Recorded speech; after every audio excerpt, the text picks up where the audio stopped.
Hey everyone, it's me, James, from up here in the frozen north. Season 8 of Dakota Spotlight, titled Unresolved, The Murder of Joel Lovelien, will start on March 1st, 2023. In fact, here's a short sneak peek for you just for being here. But don't go away, I've got something special for you afterwards.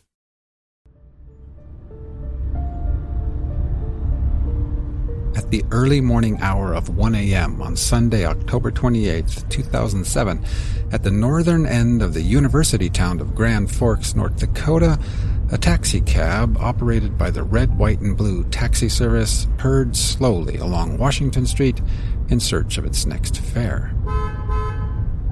Outdoors, it was cold, 25 degrees Fahrenheit, -5 Celsius, and although it was technically early Sunday morning, for many of the city's partying and pub-crawling patrons, this moment in time belonged to the tail end of a cheap Saturday night, a night spent out on the town.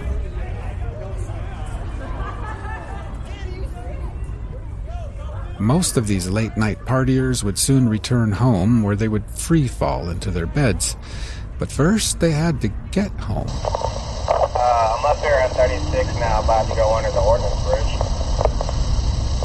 Behind the wheel of that taxi cab sat 40-year-old Paul Balstead.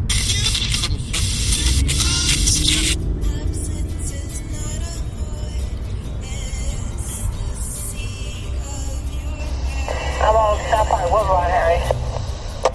Paul Balstead cruised northwest on Washington, scanning the street for any frozen late-nighters in need of a lift. On his left, the El Rocco bar popped up, but not much was sizzling there. Nobody hailing for his cab. 43, you're going to the smoke shack. Again, Season 8, Unresolved, The Murder of Joel Lovelien, will begin on March 1st. But there's something else I want to share with you right now, and I'll start by asking you some questions. Do you like being wrongfully accused? Of course you don't. Do you value your own right to privacy? I bet you do. How would you feel then if law enforcement came to your door with a search warrant and searched your home for something you had absolutely nothing to do with? I bet you'd be shocked, and so would your children, and so would your neighbors.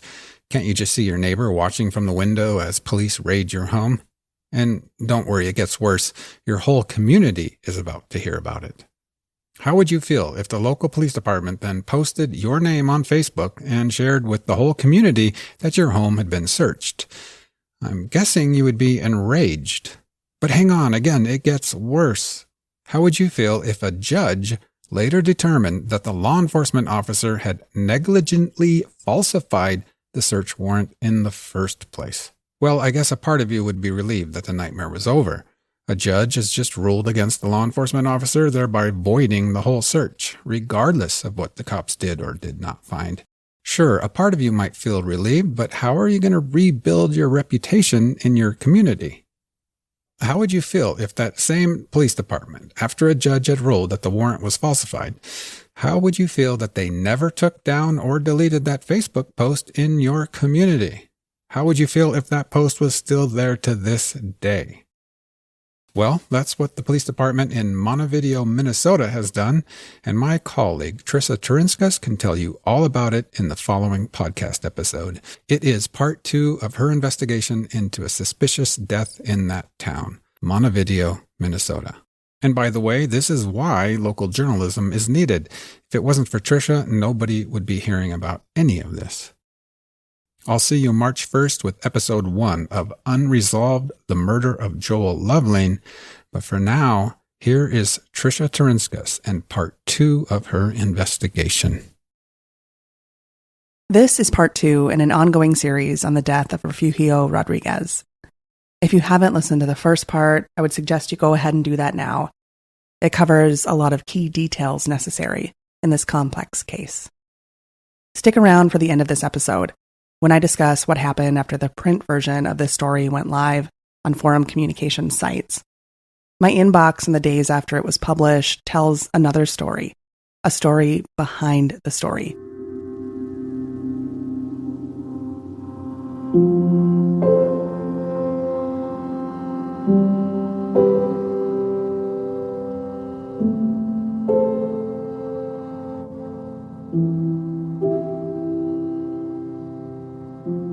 In late August of 2020, less than 1 month before Montevideo, Minnesota police investigator Carmen Benninga was assigned to investigate the death of 36-year-old Refugio Rodriguez, she made her way to the witness stand in the Chippewa County Courthouse to defend her actions in another criminal investigation. She was under fire for what has now been deemed a flawed investigation. A judge determined she had deliberately or recklessly misrepresented the facts in a 2019 search warrant application that resulted in the raid of a Montevideo home. Charges related to the raid were dropped. In court, the judge referred to her search warrant application as negligently falsified. The judge made that determination just 6 days before Carmen Benninga logged her last entry in the police report related to Refugio's death. Nearly the entirety of the investigation into his death took place while Carmen Benninga's investigation skills were in question in court. Despite it all, she was handed the investigation into Refugio's death.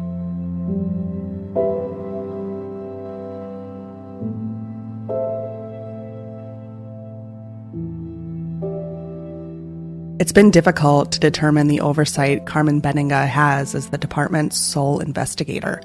Since the first podcast in the series aired, Police Chief Ken Shuley hasn't returned my phone calls and emails related to the department's oversight policies. Was someone checking Carmen Benninga's work, especially after a judge determined she negligently falsified a search warrant? Right now, we don't know. In order to fully understand this story, it's important that we look into the specifics of the 2019 search warrant. At the heart of this story are the victims of the raid, Carrie Shelstead and Warren Adams, longtime Montevideo residents.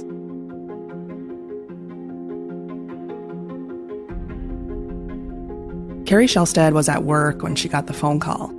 Her Montevideo home was being raided by police officers.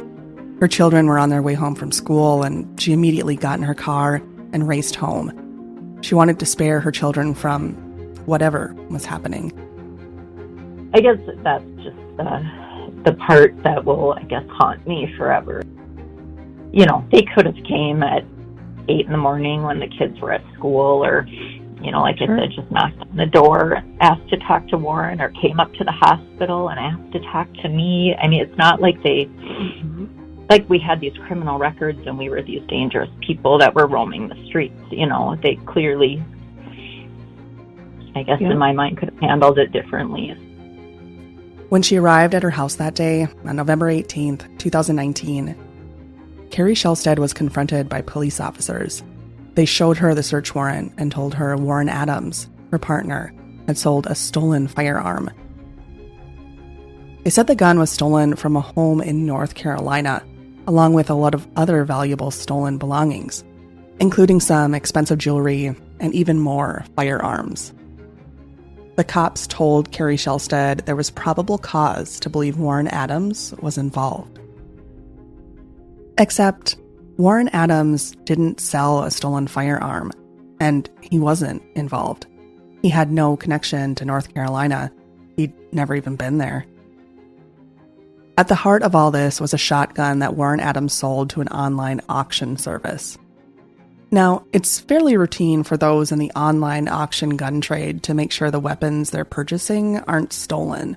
So the purchaser, the one who bought the gun, took that gun to the Benson Police Department, which is a smaller town bordering Montevideo.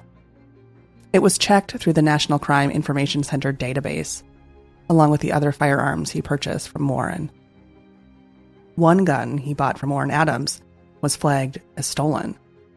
The problem, though, was that the wrong serial number was entered into the database. This is where the story starts to go off the rails. Benson police officer Michael Nadeau testified in court that he entered the model number as the serial number into the database. It was an accident. He unintentionally omitted the decimal point as well, and that is why the gun was flagged as stolen. It matched the serial number of a gun reported stolen from North Carolina. He turned the case over to the Montevideo Police Department because technically that's where Warren Adams lived, and therefore, where the crime was potentially committed. The case was sent to Carmen Benninga's desk.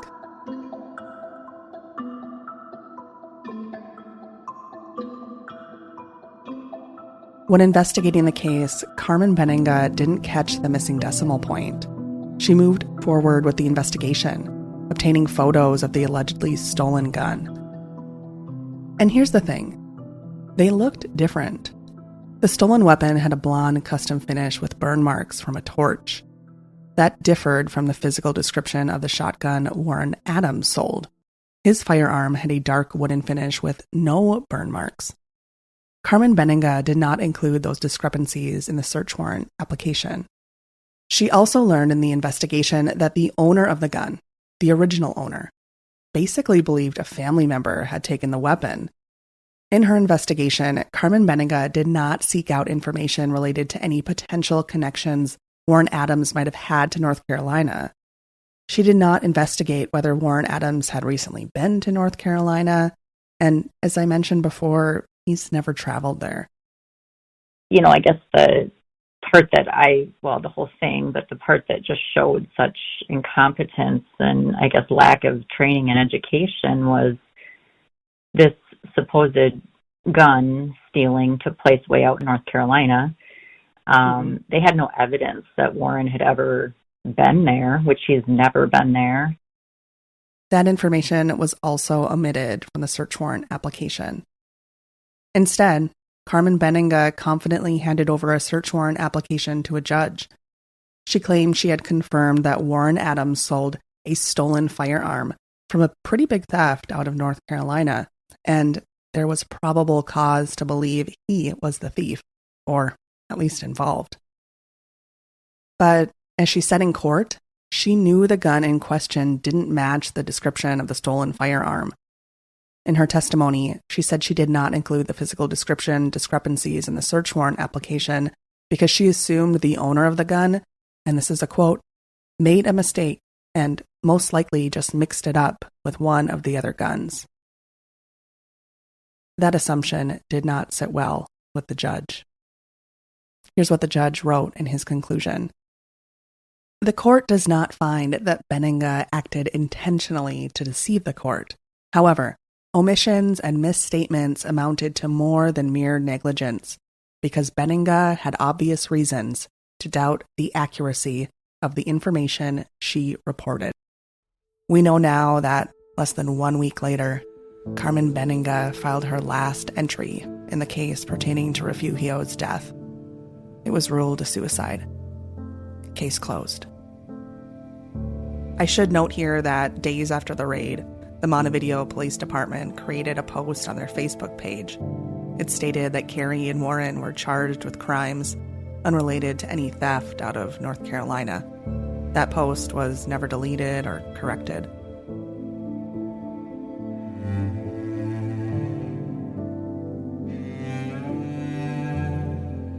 The search warrant at the heart of this second story matters because even in the midst of a case in which a judge highlighted Carmen Benninga's bad police work, she was handed another case. The case involving the death of Refugio, a possible homicide. That alone warrants a critical look at Refugio's investigation. Yet, as we covered in the first story of this series, the police report we obtained showed that Carmen Benninga did not follow up on credible leads indicating someone was out to kill Refugio for his alleged work as a confidential informant. At least 4 individuals told Carmen Benninga that Refugio believed someone was out to kill him. He believed it when he was in prison. He believed it when he left prison.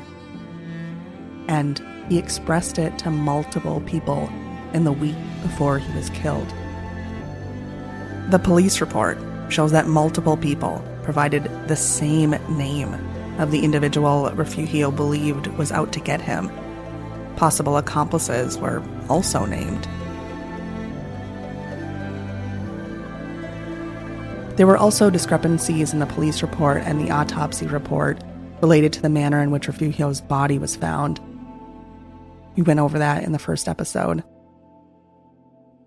The medical examiner was not present at the crime scene, which means the documentation and reliability of the Montevideo Police Department was incredibly important. Those are the facts of the story. Yet, there's more to all of this. The story behind the story. The story of what happened in Montevideo, Minnesota, when the online and print version of this story went live.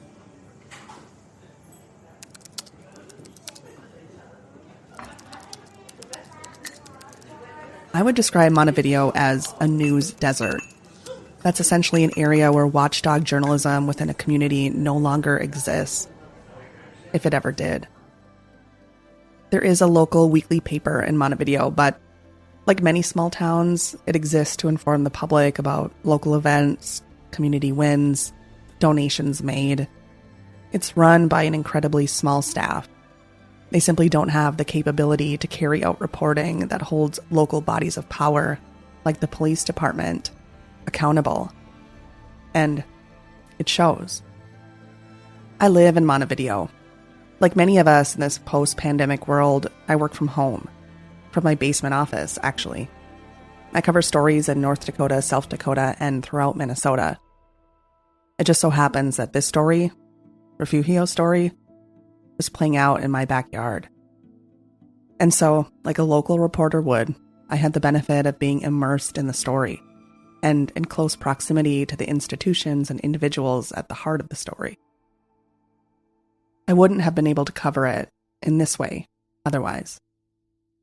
And that's why, when residents of Montevideo who were connected to or felt proud of local law enforcement read my stories, they were faced with a scenario they've never really been in before.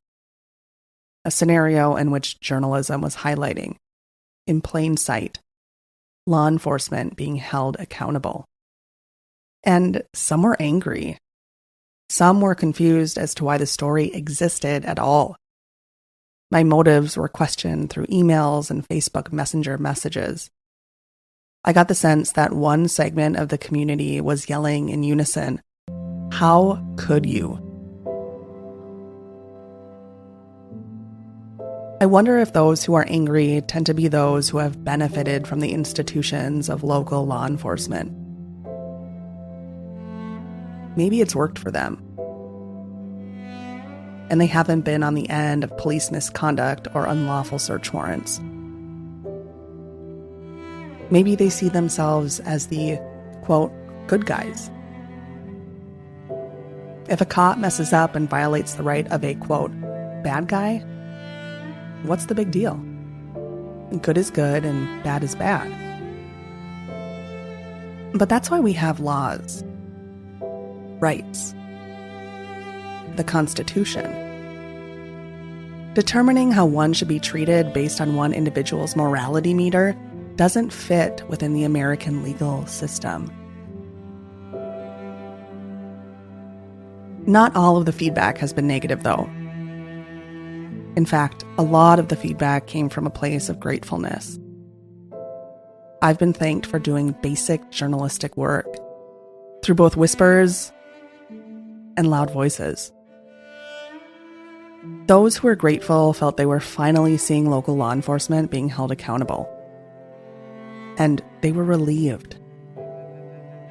They are the ones who have been labeled as the bad guys and have been at the receiving end of law enforcement misconduct. The institution, for them, does not work. And then there's another segment of the population. Those who themselves haven't been victimized, but simply have compassion for those who have. I recently had a conversation with Eloise, Refugio's mother, around her kitchen table. And she said something to me that stuck. She's a kind, loving woman. It's hard not to like her. She told me quite confidently that if the critics and law enforcement officers were able to put themselves in her shoes, if it were their son, they'd think differently. They'd know how she feels. They don't care because it's not their kids. They're not related. You know, it's just like other people, you know. Because I know deep in my heart that if it would have been related to them or their kids or whatever, they would have done whatever they could to find out what happened. Mm-hmm. I know that deep in my heart. But since it doesn't have nothing to do with them, I mean, family or anything like that, they don't care. As long as they get rid of people that are on drugs or whatever, that's all they care. They don't care what other people feel, because they don't feel it.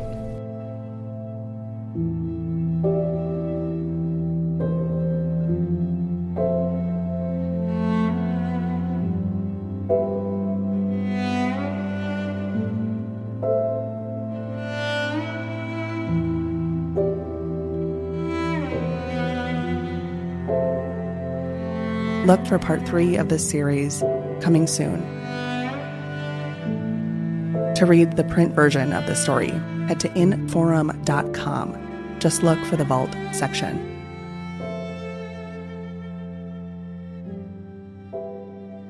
You've been listening to The Vault, a Forum Communications podcast covering true crime and general intrigue in the Upper Midwest.